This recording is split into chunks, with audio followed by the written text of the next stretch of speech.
Hello, geometry students. Today we're going to be going over the Unit 7 workbook, having to do with mostly like lines and how to find slope, midpoint, distance of a line segment, things like that. So if you can, let's go ahead and get started. Open up your workbook, page 2. Now, page 2 should look like this. Now, the first thing it talks about is how to find a midpoint. So a midpoint, as you might guess, is the middle point between two other points. So in this one's example, they're asking to find the midpoint of AB. So A, you can see, is at -1, right? Notice -1, -2, -3. So A is at -1 and B is at 5. So what would be the middle between -1 and 5? So to find that, the simplest way is you're basically just finding the average between those two values. So the average between any two values is you simply add those values and divide by 2. Okay. To find the average of a set of numbers, you add up all the numbers in the set and you divide by how many there are. But since there's just 2 numbers here, you would add them together and divide by 2. That gives you the average, which is the same as saying the middle value. So in this case, that would be 4 over 2, 4 divided by 2, which is 2. So as you can see from the picture, and you can kind of see that there, 2 is in the middle, isn't it? Right? 2 is right in the middle between 5 and -1. So yes, 2 is the midpoint. And so a lot of times they'll say M equals. So in this case, M equals 2.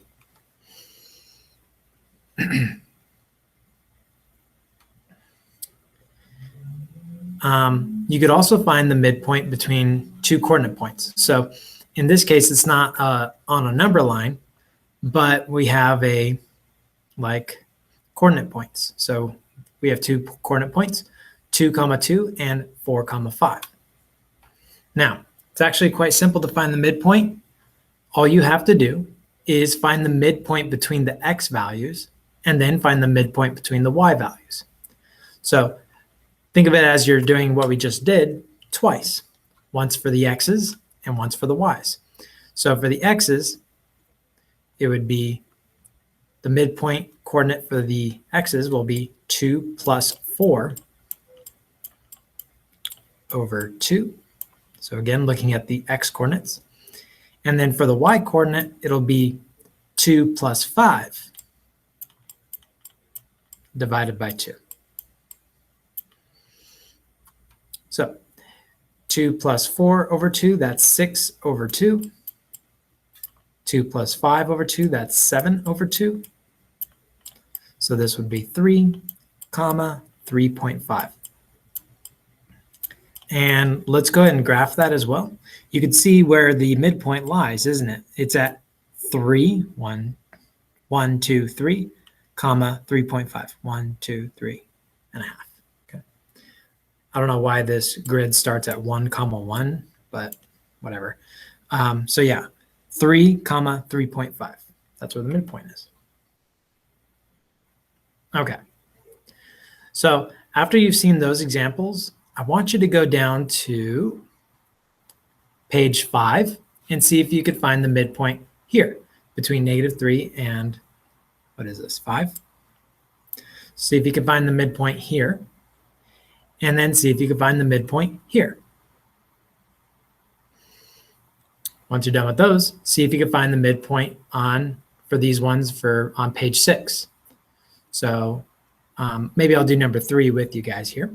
So this would be to find the midpoint. We'll do the x coordinates. So that's -2 plus 3 over 2. And then for the y coordinates, it's -4 plus 7 over -4. Now I want to emphasize that everything that I write, you should be writing, okay? That'll help you understand the material much, much better. And also, you need to show your work anyway. So negative 2 plus 3, so that's 1 over 2, comma, negative 4 plus 7 is 3. Oh, I don't know why I put negative 4 here, but a mistake. So that should be a 2, always over 2. Sorry about that. And so there's your midpoint. It'd be at 1/2, comma, 3/2. If you want it as a decimal, that would be 0.5, comma, 1.5. Okay, see if you could do number 4 on your own on page 6. All right, once you're done with that, you can join me up here on page 4, and we're going to talk about the distance formula. So let's say you have 2 coordinate points. In this case, we have the coordinate point U, which is at negative 6, comma 5, and we have the coordinate point V, which is at negative 3, comma 2. Now, if we want to find the distance, how far apart those 2 points are, what we need to find first is the distance between the x values and the distance between the y values. So the distance between the x values, whenever you want to find the distance between 2 things, what you're going to do is you're going to subtract them. So that's why the formula shows the x values subtracting each other. So we're showing the horizontal distance between those 2 points, right? So you could imagine on like a coordinate grid, negative 6, comma 5. So U will be around here somewhere. And then V is at negative 3, comma 2. So maybe right here somewhere. And then we're finding the distance between here. So what we want to find first is the distance between the x values. So we go and subtract the x values. So that'll give us this distance across here. All right. So that would be in our case, and it doesn't matter which one you consider x1 and x2, right? Generally, they put x2 as the second point, but it doesn't really matter. We're just finding the distance between them. But negative 3 minus negative 6. Okay. So that's the same as saying negative 3 plus 6, and that's 3, which makes sense that these 2 values are 3 away from each other, right? Negative 6 and negative 3, there's a distance of 3 there, right? So the distance here is 3. Maybe I'll do a different color. The distance here is 3. Now, what would be the distance vertically? So to find the distance vertically, you would subtract the y values. So 2 minus 5. 2 minus 5. If you put 5 minus 2, that's fine. It doesn't matter. So here that's negative 3. So the distance here is basically 3 as well. Okay. Now you might notice, oh, well, what kind of shape do we have here? Well, we have a right triangle, don't we? And how do we find a missing side length on a right triangle? I'll call this length D for distance. How do we find the missing side length on a right triangle? Well, we could use the Pythagorean theorem, which would be 3 squared plus 3 squared equals D squared. Huh. Isn't that what you see in the distance formula here? 3 squared plus 3 squared, or negative 3 squared. When you square it, it becomes positive anyway. But 3 squared plus negative 3 squared, you're just basically using the Pythagorean theorem, right? If I did 3 squared plus 3 squared equals D squared, this would be 9 plus 9, right? 9 plus 9, which gives you the square root of 18. Okay. And then that'll give you 18. D squared equals D squared. Then how would you get rid of the squared? Well, you would square root, right? So that's where the square root comes from. Okay, so the distance formula, I know it looks complicated, but if you just remember, it's just the Pythagorean theorem. Okay, it's just the Pythagorean theorem, and we've done that many times. So we're finding the horizontal distance by subtracting the x's, the vertical distance by subtracting the y's, and then you're using the Pythagorean theorem from there. Okay, it's not that scary. And if you're ever having trouble, you could always graph these on a coordinate grid and just count the number of spaces and horizontally and vertically, and you should be able to draw this triangle out and perform the Pythagorean theorem. Okay. With that in mind, let's go down to page 7 and let's work on one of the examples.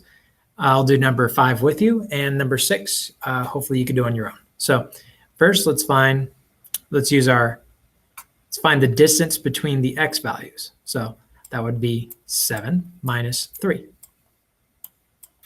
And that's going to be squared. Plus the distance between the y values, 10 minus 5. And that's going to get squared as well. A squared plus b squared. This is usually equals c squared, but we'll just throw the square root. This is basically the distance formula. So this will be the square root of 4 squared plus 5 squared, which will be the square root of 16 plus 25, which is the square root of 41. And that's the distance between those two coordinate points, u and v. Now, so you've seen me now do 2 examples with you, and there's another example up here if you need it. And I want you to try the next one on your own, number 6.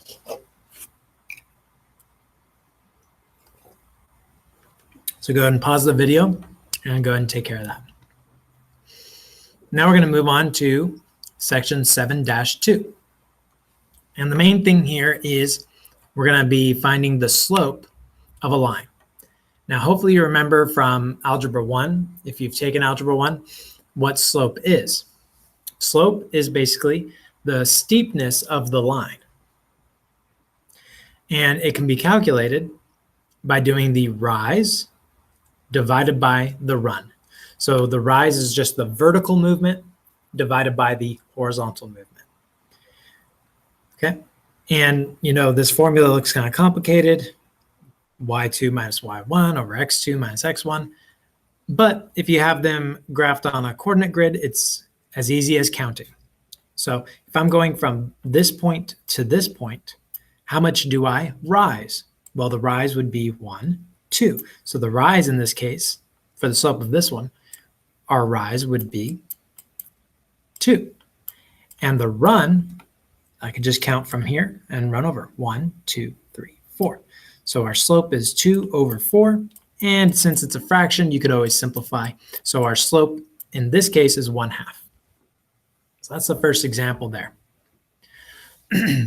I do want to point out that this line is going upwards, right? As you go from left to right, it's going up. So that one has a positive slope. Positive slopes go up as you go from right to left, or sorry, left to right. So it's going up as you go from left to right. Similarly, if it's going down, like this first example here, if it's going down, it'll have a negative slope. It'll go and be a negative slope. So you always kind of read it left to right. So if it's going up from left to right, it's a positive slope. If it's going down from left to right, it's a negative slope. So this one I know will have a negative slope.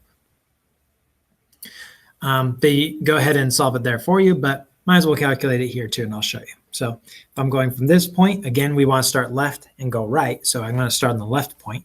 How much do we go down? 1, 2, 3, 4. So the rise is actually downwards, right? So the rise is, if I'm calculating my slope, it's rise over run. So my rise was down 4. So when it's going downwards, think of that as a negative, right? Which makes sense because it's going to make a negative slope. And how much is the run?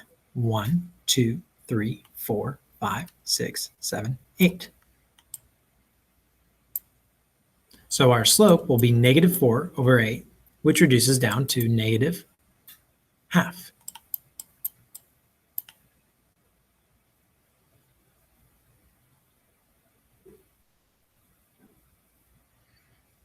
Okay. I don't know why they show this over here and they give you a completely different graph over here. Yeah, this one has a different slope than that one. Okay, and you can see the example there.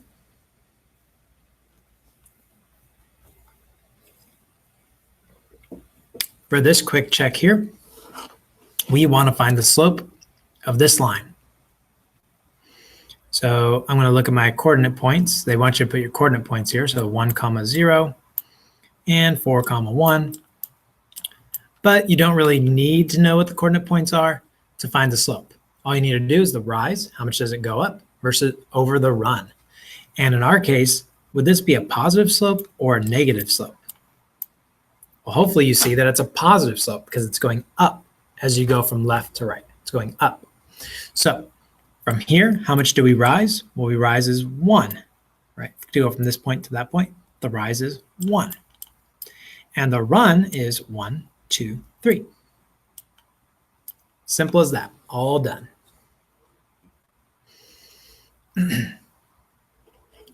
Now, here it kind of talks about some of what I already said, right? Positive slopes, the line goes up as you go from left to right, right? So as you go from left to right, it's going up. That's a positive slope. Negative slope, going down as you go from left to right. A slope of 0 means it's a horizontal line. So if you think about slope as steepness, how steep is that line? Well, it has 0 steepness, so it has a 0 slope.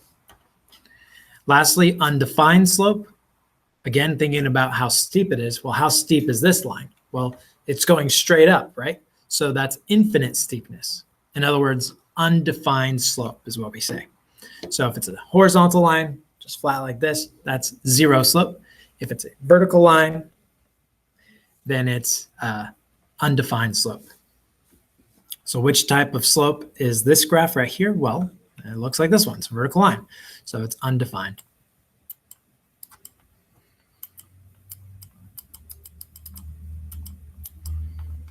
Okay. Let's go ahead and skip page 10 for now. We'll come back to it. Let's go down to page 12. So page 12, I want you to calculate these two slopes here, question 1 and question 2. So just like what we did earlier, calculating slope, it's the rise over run. I'll do one of them with you. Number 1 here, I know it's going to be a positive slope because it's going up. And if I look at this point and this point, what's the rise? 1, 2. So our slope is the rise over the run. So the run is 1, 2 as well. 2 over 2, 2 divided by 2, in other words, that is 1. So this one has a slope of 1. This line has a slope of 1. See if you can find the slope of this one.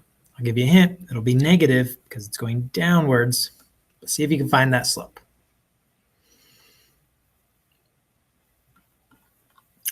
Now let's go back up to talking about lines a little bit. So hopefully you remember from Algebra 1 how to, you've seen this before hopefully, y equals mx plus b. Now the m, as we've been showing earlier, the m variable is the slope. So the m is the slope, and we've been using that already. And the y-intercept is this letter b. So wherever the line crosses the y-axis, so the y-axis is the vertical one, right? So wherever your line crosses the y-axis, that tells you the y-intercept. Okay, so in this one, it looks like it's crossing at like 1.5. So then your b in this case would be 1.5. And this is called the slope-intercept form because it involves the slope and the y-intercept, slope-intercept. Okay. So if they give us an equation of a line like this, y equals 2/3 x minus 2, they're telling us the slope and the y-intercept. They're telling us the slope is 2/3. and the y-intercept is -2. So we know our slope is 2/3, and we know our y-intercept is -2. So how would you graph that? Well, you would put a point at -2 on the y-axis, right? Because the y-intercept is -2. So on the y-axis, you'll put a point at -2. Then from there, you would use the slope to create another point. So from the slope, it says 2/3. That means the rise over run, right? So the rise is 2, the run is 3. So from this point that we drew, the y-intercept, we would rise 2 and run 3. So notice I went up 2 and then over 3. After that, simply connect those points with a straight line. Hopefully you have a straight edge with you, and you can draw that line there. Let's try this example. So graph this line, y equals 1/3 x minus 1. So in this case, our slope is 1/3, and our y-intercept is -1. So we start with the y-intercept. The y-intercept is at -1. So we go and put that point there on the y-axis at -1. On the y-axis at -1. Then from there, our slope is 1/3. So our rise is 1, our run is 3. So we go up 1 over 3. Once we've got at least 2 points, we can go ahead and graph the line. Hopefully you have a ruler so you can make that nice and neat. Mine is not very nice and neat. But just pretend that's straight and goes through the points. Okay. Now we could also do this backwards, right? So they can give you the graph, and then they might ask, okay, well, what's the equation? So they want you to write the equation in slope-intercept form. So we want to write in the form y equals mx plus b. So in order to do that, we need two things. We need our slope. We need to know what the slope is. And we need to know what our y-intercept is. For this line right here, what's the y-intercept? Well, it's where our line crosses the y-axis. So in this case, our y-intercept is at +1. So our y-intercept is at 1. Now, what's the slope here? So again, go from left to right. So I'm starting with this left one here, and I go down 1 over 2. So since I went down 1, my rise will be -1 over 2. So the slope in this case is -1/2. Now we could write the equation, because remember, our equation will be in the form y equals mx plus b. So our equation will be y equals, what's our m? What's our m? -1/2. X plus b. So plus, our b is 1. And this is the equation that creates this line.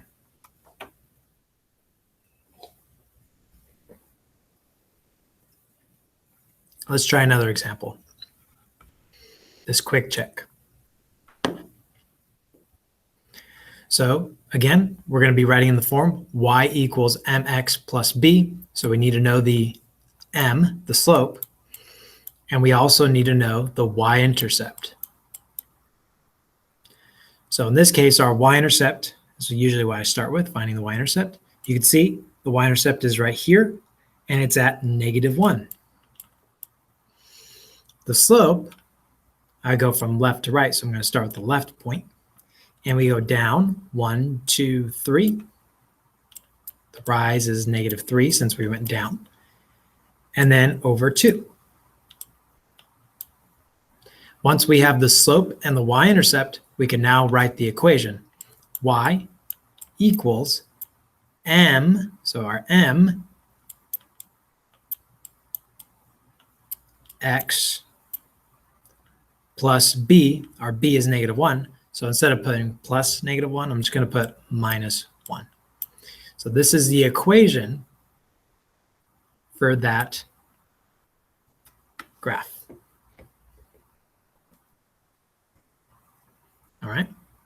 Okay. Let's go down to page 13.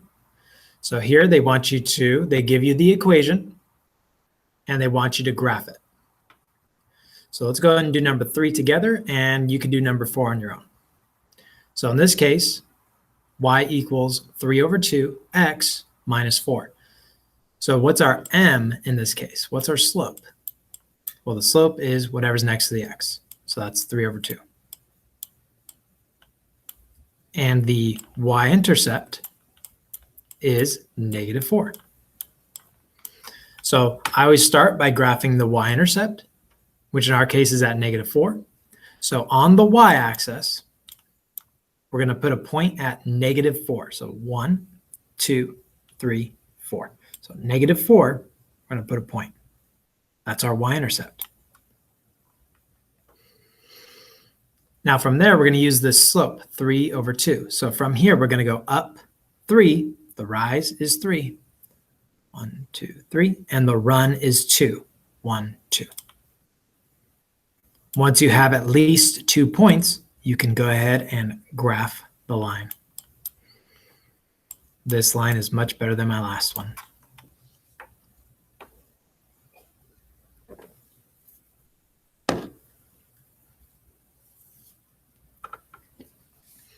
Now, let's see if you can do number 4 on your own. So go ahead and pause the video and try number 4 out.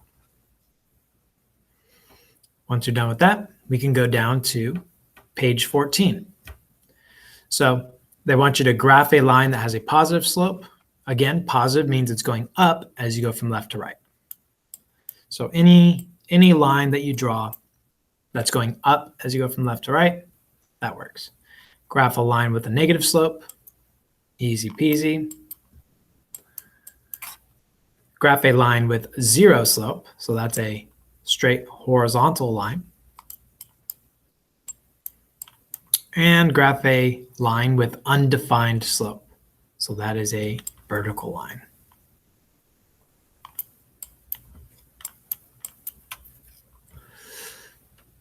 Easy.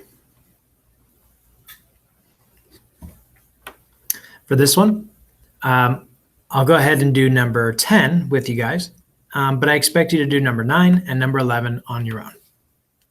So it says write an equation of a line with a slope of -5 and a y-intercept of -26. So we're going to be using the form, the slope-intercept form, y equals mx plus b. So in this case, our m, our slope, is -5. So y equals -5x plus b. Well, our b is -26, so I'll just put -26. And you're done. So if they give you the slope and y-intercept, then you just plug them into the slope-intercept form to get the equation of the line. So that was page 15. Go ahead and do 9 and 11 on your own. Now let's move on to page 16.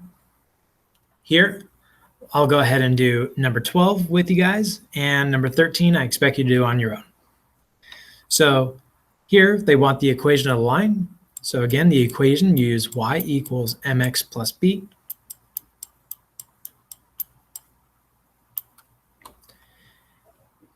In this case, let's find the y-intercept. I always find that first. So here my y-intercept is at +2.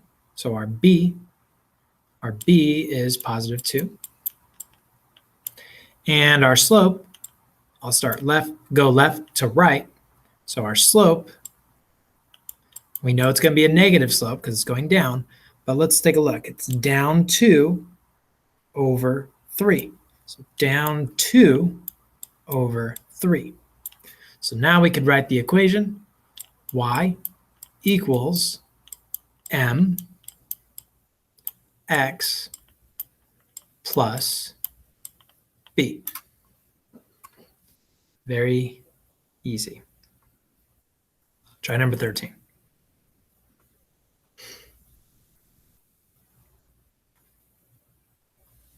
Now let's talk about parallel lines. Now, the way we tell that two lines are parallel is if they have the same slope. So when two lines have the same exact slope, then they will be parallel to each other. So they have to have the same slope, and then they'll be parallel. And parallel basically means, and you can see these two lines here are parallel, you can see that they never touch each other. So parallel lines, even if you continue them forever, right? So these arrows indicate that it continues that way forever. They would still never touch. So parallel lines, they never touch each other. They never cross. And the way that we tell that they're parallel is by looking at their slopes. If their slopes are the same, then they will be parallel. They'll never touch. So here's another example of parallel lines. They found the slope of the first line. They found the slope of the second line. And since they both have the same slope, negative 2/3 for their slopes, therefore these lines are parallel. So because they have the same slope, these lines are parallel. Now let's check this one. Let's see if these two lines are parallel.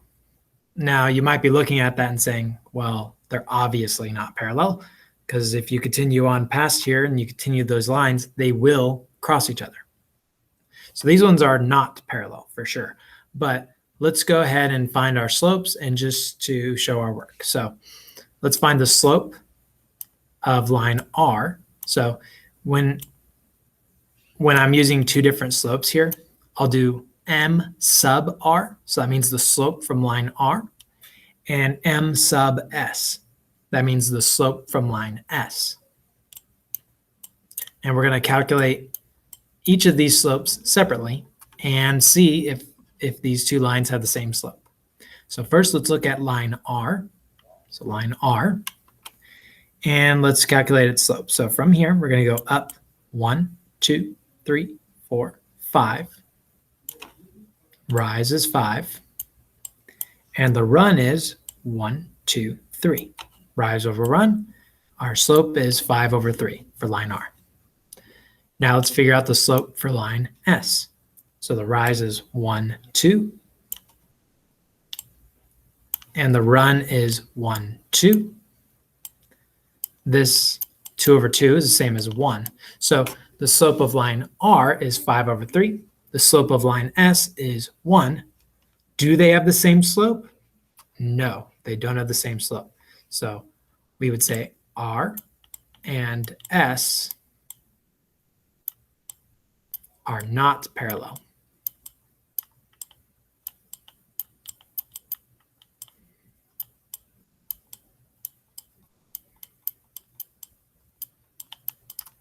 Okay? Because they have different slopes, then they are not parallel, meaning these two lines will cross each other at some point.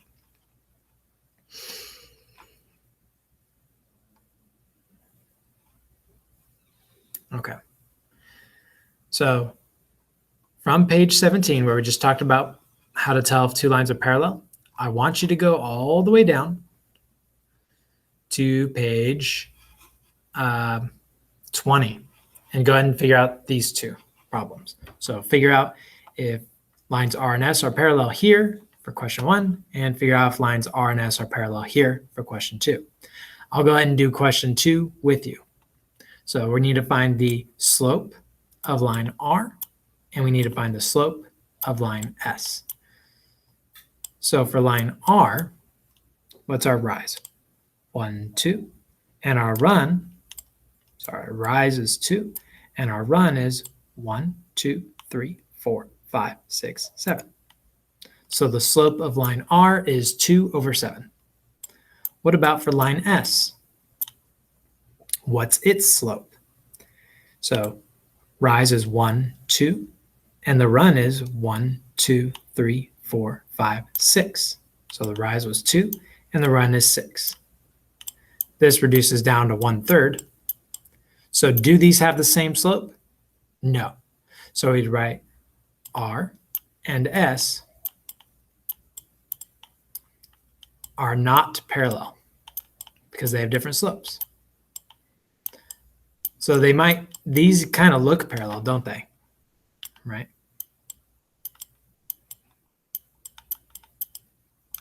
They look parallel, but when you closely examine and you look at the slopes, you can see that these are not parallel. All right? You can always tell by just calculating the slopes to figure it out. So go ahead and pause the video and try number 1 on your own.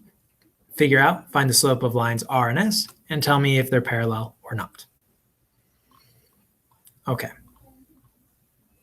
Once you're done with that, let's go ahead and work on this problem on page 18. So this problem on 18 is going to require a little bit more algebra, but it's not too bad. So it says, what is the equation of a line that is parallel to y equals 4x plus 2 that contains this point, -1, 3? So we're going to write in the form y equals mx plus b. And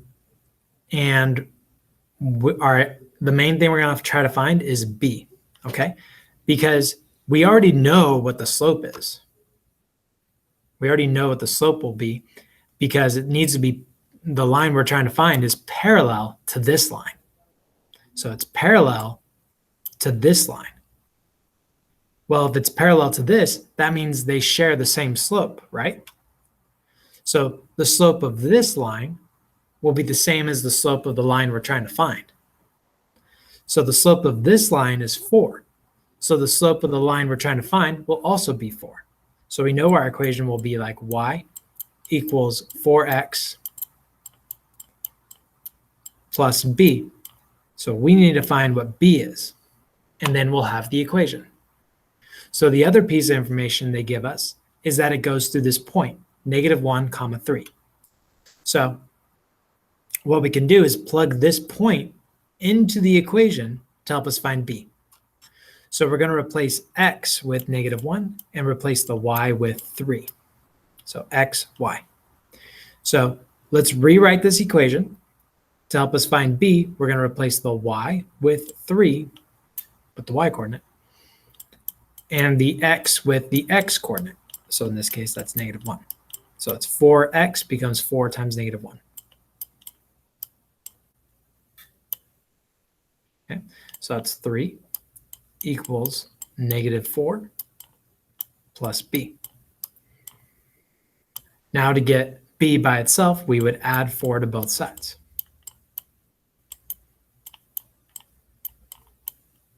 So 7 equals b, because these cancel over here.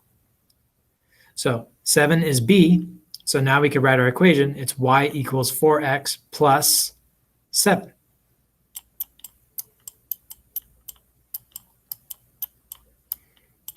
So the b is 7, right? The y-intercept is 7. And you're done. Y equals, this is a 4, 4x plus 7. So notice it's parallel to this line, right? Because they have the same slope. And it'll contain this point because we plugged that point in to figure it out. All right. So now let's go down. We're going to go down, down, down to page 21. Okay. And I'll work on one of these with you, and then we can do the other one separately. Okay. Now they made these kind of a pain as far as what points it contains. So I'm going to go ahead and change this point to make it a little bit simpler. Instead of -1, 9, we're going to be using, let's say, 6, maybe -8. That should work.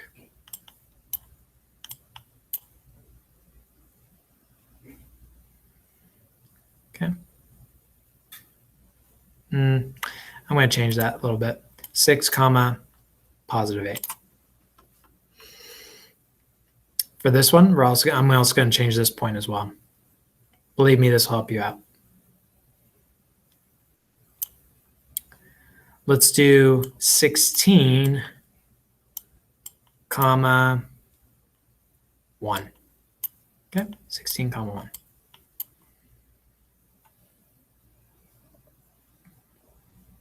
Okay, so I'll go ahead and do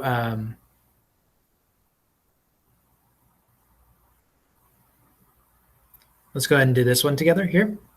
So we know we want to write an equation that a line that is parallel to this one. So it's parallel to y equals 4/3 x minus 7.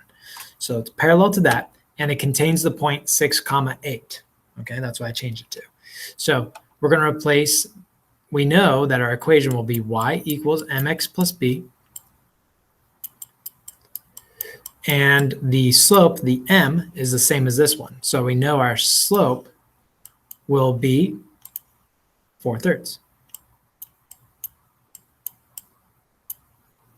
4/3. And this is a b, not a 6. And it needs to contain this point, so we're going to replace the x with 6 and the y with 8. So that'll be 8 equals 4/3 times 6 plus b.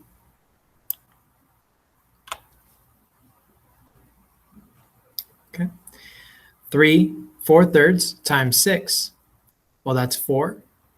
Basically, when you multiply this together, you multiply the 4 times the 6 and then divide by 3. So 4 times 6, that's 24. 24 divided by 3, that's 8. So 8 equals 8 plus b. And if we subtract 8 from both sides, that'll give us that 0 equals b. Now in this case, our b is 0. That's fine. So this will be equation y equals 4/3 x plus b. Our b is 0. So plus 0. If it's plus 0, you don't have to write it. But if you put it there, I wouldn't count it as wrong. So y equals 4/3 x plus 0, or don't put the plus 0, either way. Okay. Now try this one. So again, try to follow this one's example, and we did another example earlier as well. Well, with that, once you're done with that, let's go back up, and we're going to talk about, on page 18, we're going to talk about perpendicular lines. So perpendicular lines are different than parallel lines. Perpendicular lines do cross each other, and specifically, they cross each other at a 90-degree angle. So that's kind of the key thing with perpendicular lines, is that they cross each other forming a right angle. So they cross each other at 90 degrees.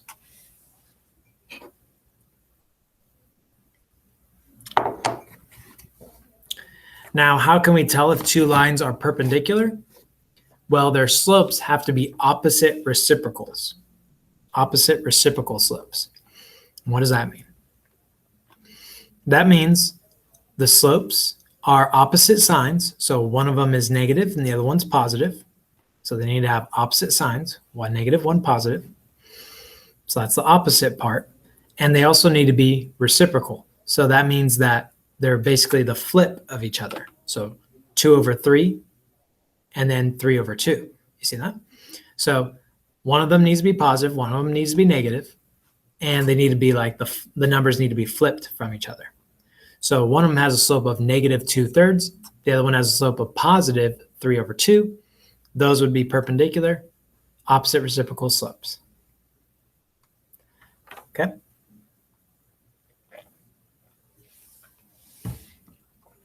So let's take a look at this example here. For the quick check, it says, for the two slopes given below, shows that they either are or are not from perpendicular lines. So you have one slope that is 5/8, and the other slope is from -5/8. Would these be perpendicular? Well, they're opposite signs. One's positive, one's negative. But are they reciprocal, right? Is one flipped from the other? Well, no, they both have 5/8, right? So these would not be perpendicular. So these are not perpendicular.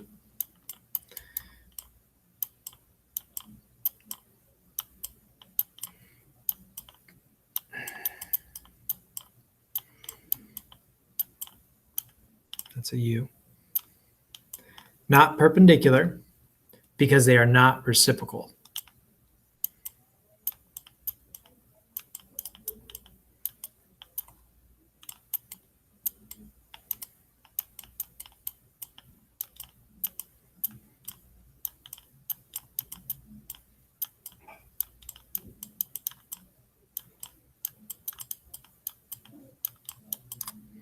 Okay, I think I spelled reciprocal wrong. Whatever.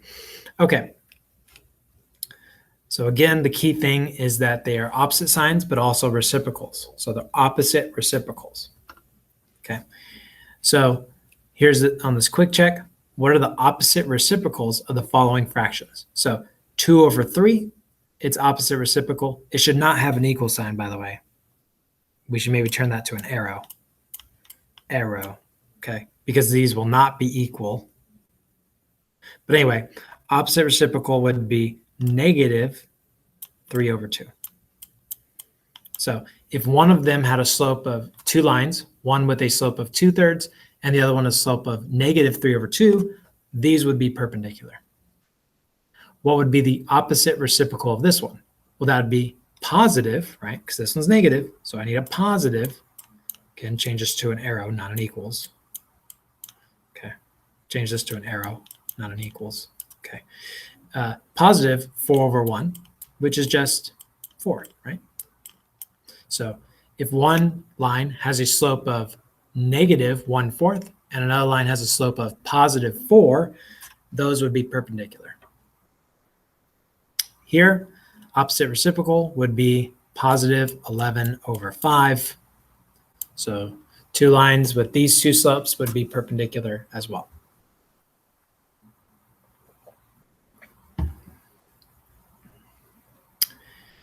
All right, we already did page 20. We already did page 21. Let's go down to page 22. So in order to figure out if two lines are perpendicular, you want to find their slopes. If they have opposite reciprocal slopes, then they are perpendicular. If they don't have opposite reciprocal slopes, then they are not perpendicular. Okay, so first let's find, so we want to find the two slopes. We want to find the slope of line R, and we want to find the slope of line S. So first let's look at line R. Notice they don't really give you any points. I mean, they give you this point right here, right? This is on line R and S. So we can use this point, but let's find another point on line R that's easy to see where it is, right? So how do I pick a point that I would like to use? Well, I would pick a point that is going through like the grid, so that it's easy to count from one point to the other. So I would use this point right here. Okay, do you see how line R goes through this part of the grid right here, where these cross? So now it'd be easy to calculate like the rise and run. So for line R, it would have a negative slope because it's going down. But let's see, down 1, 2, 3/2. So its slope is down 3/2. What about for line S? Well, for line S, I can once again use that same point because this point is on both R and S. Now let's find another point on line S that we could use. We want looking for a point that kind of goes through grid lines. So maybe right here. This kind of looks like our best bet. So for this one, our slope would be up 1, 2, and over 1, 2, 3, 4, 5. Up 2, over 5. So are these two slopes, are they opposite reciprocals or no? Well, no, they are not. So we would say lines R and S are not perpendicular. Are not perpendicular. A lot of times this symbol is used for perpendicular. Looks like an upside down T, sort of. Okay. But yes, lines R and S are not perpendicular.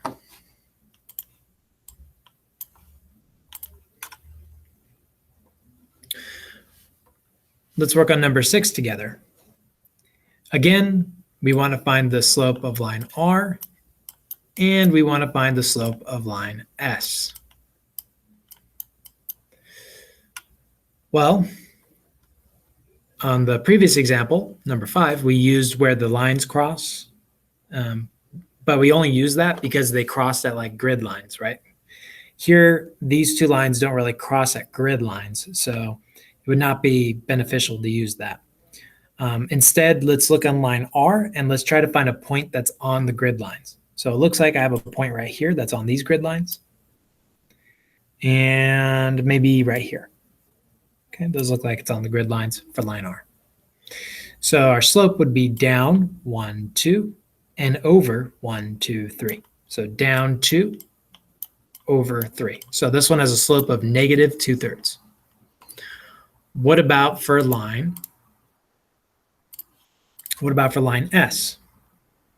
Well, again, we want to look for on grid lines. So maybe right here and here. That looks good. So this one would be up 1, 2, 3, and over 2. Up 3, over 2. So are these two slopes opposite reciprocals? Well, they're opposite signs. One's positive, one's negative, and they're reciprocal, right? Flipped. So yes, these two lines would be perpendicular. So in this case, R and S are perpendicular lines. R and S are perpendicular.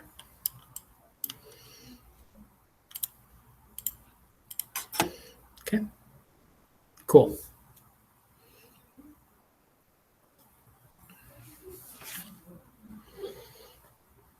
Okay. So once again, I'm going to ask you to change these points a little bit. So for this one, we're going to change it instead of 4, comma, negative 8. We'll make it let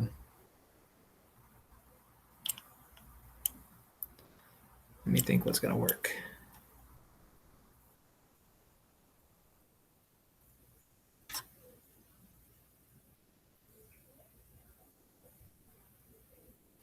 Okay. 6, comma, negative 8. That's fine. Believe me, it'll make it easier, make your life easier. 6, comma, negative 8 instead of using the point there. And for this one, I'm going to change the point from 3, comma, negative 2. Let's change it to 15, comma,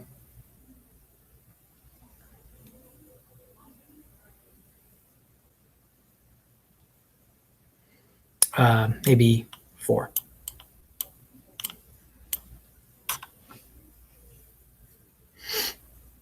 Okay.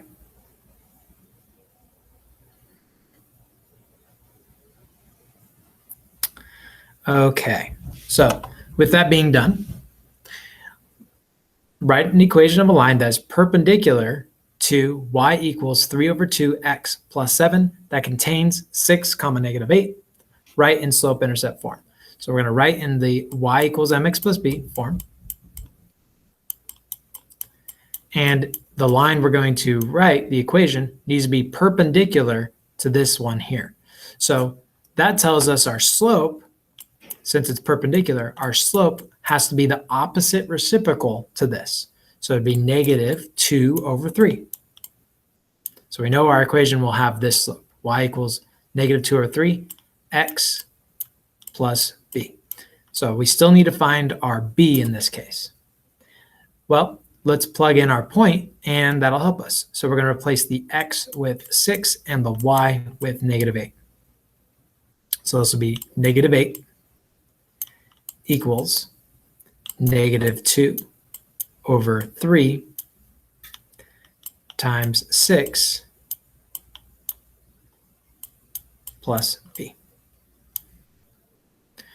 So -2 over 3 times 6, well, -2 times 6, that's -12, divided by 3, that's -4. So -2/3 times 6, that gives me 4. Solve a plus b here.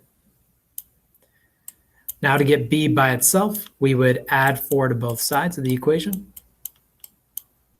And then we'll know our y-intercept. So -8 plus 4 is -4. And that's the value of our y-intercept. So our equation would be y equals, and the slope is -2/3, right? It's the opposite reciprocal to this. X minus 4. So this equation will create a line that's perpendicular to this line, and it'll go through this point. All right, number 8. What's an equation of a line that's perpendicular to y equals 5x minus 10, and it contains 15, 4, right in slope-intercept form. So again, we're writing in the slope-intercept form. That's y equals mx plus b. The slope of the first line is 5. So what would be the opposite reciprocal of that? Well, the opposite reciprocal would be -1/5. Okay, I know it's a little bit tricky, but if you think of 5 as 5 over 1, then its reciprocal would be 1/5. Okay, x plus b. Now let's plug in the point. We're going to replace the x with 15 and the y with 4. So this would be 4 equals -1/5 times 15 plus b. So 15 times -1 is -15, divided by 5 is -3.